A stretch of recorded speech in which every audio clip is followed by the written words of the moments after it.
Hello everyone! Welcome to my channel, Mia J Channel. For today's video, samahan niyo akong libutin natin ang The Canopy Park na matatagpuan sa level 5 at sa pinakamataas na level ng Jewel Airport Terminal 1. At ang Canopy Park ay ang isa sa pinaka-best park dito sa Singapore. At ang pinaka-best option na tatahakin mo papunta dito para mabilis ka ay sa level E, lobby E. So, yun. Ito ay may iba't ibang palaruan at ang mag-i-enjoy nga ang mga bata.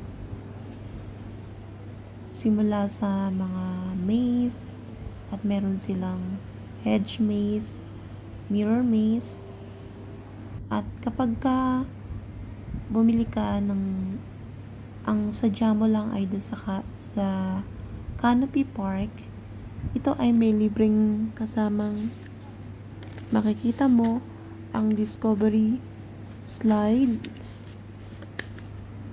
Poggy Balls, at ang Real Garden.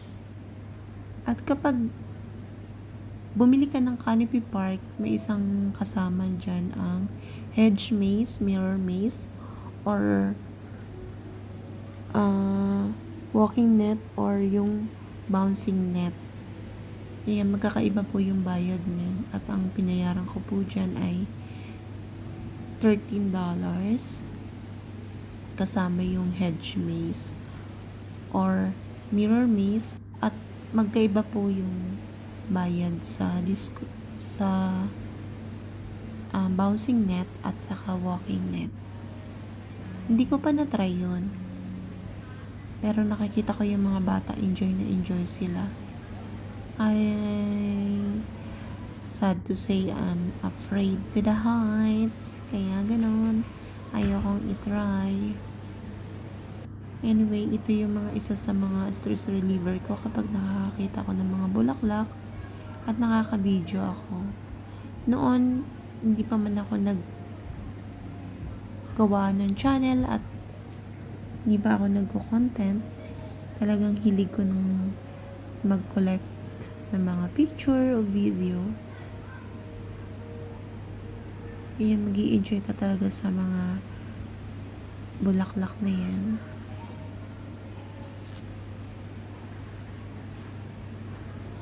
At makikita niyo yung sa paligid, ang dami pa rin mga green, mga puno, no?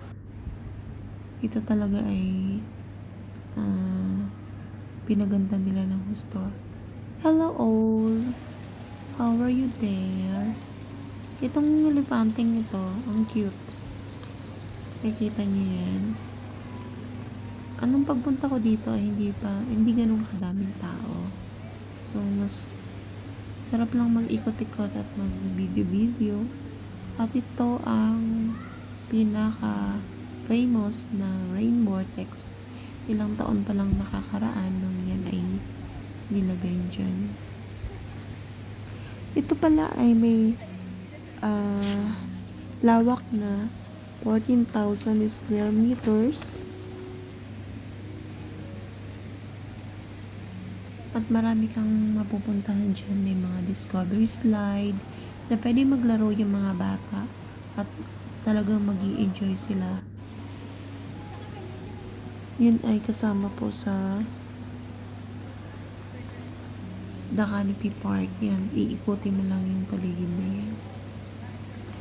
At ang gaganda nga naman ang pagkalagay niya. At ito, style goldfish. At yan, may pamista. Yan. Yung mga nagpipicture. At itong spot na to, ang ganda. Pagka nakatayo ka dun sa area niyo, makakapag-picture ka ng maayos sa rain vortex. Kaya, pwede ka rin pumunta dito na walang kasamang hedge maze or mirror maze. Pwede kang pumunta dyan sa halagang $5 lang. Minsan nagpo-promo sila mas mura. Ito yung isa sa mga nagustuhan ko din dito. Ang ganda ng pagkagawa dito. Yan. Ang ganda lang yung parang nagrarampa ka dyan. Kaya lang wala akong pag-video. Hindi ko rin dala yung aking selfie stick. Ayan, ito yung rain vortex. Diba? Ang ganda. Ang ganda niya sa taas kapag dyan ka pumunta. Yun lang. Maraming salamat po sa lahat ng mga nanonood sa aking channel. At kung hindi pa kayo nakapag-subscribe, please subscribe, like, and share. And more subscriber po. Salamat!